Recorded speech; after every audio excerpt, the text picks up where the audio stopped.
मोर खाली गोटे दीटा बड़ कथा कहबी जोटा मेडिकल कॉलेज आम स्वप्न थिला माननीय मुख्यमंत्री यही घोषणा करके जाइछन्ति आमर बहुत बड़ सफलता।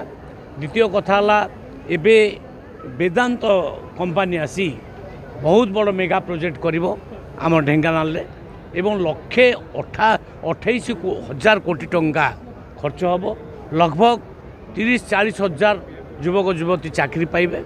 ये कम बड़ माने आम आशीर्वाद नुहे।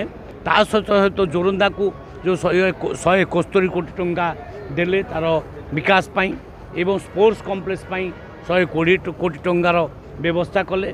ता सहित जिंदल स्टील फैक्ट्री लगेवा पाई तार अनुमति प्राप्त होती।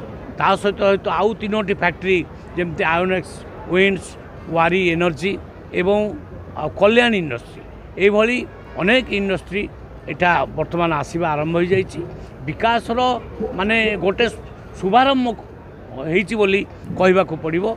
जहाँ जहाँ लोकों को प्रतिश्रुति देइथिलु ताकू पूरण करिबारे सफल होइछु। ये सब को लोकों को अवगत करबा ये विकास मेला अनुष्ठित होउछि। एवं ढेंकानाल जिल्ला रे जदि आपण माने देखिबे से आमर धानर एमएफसी हो सुभद्रा योजना हो एथरे बहु मात्रा रे आमर माँ मैंने लाभवान होती, कृषक मैंने लाभवान होती। शिल्प क्षेत्र में भी देखिए एक वर्ष मध्य 50,000 ऊर्ध्व कोटी टंका विनिमय शिल्प हवापाई एटी व्यवस्था करा जाइछि।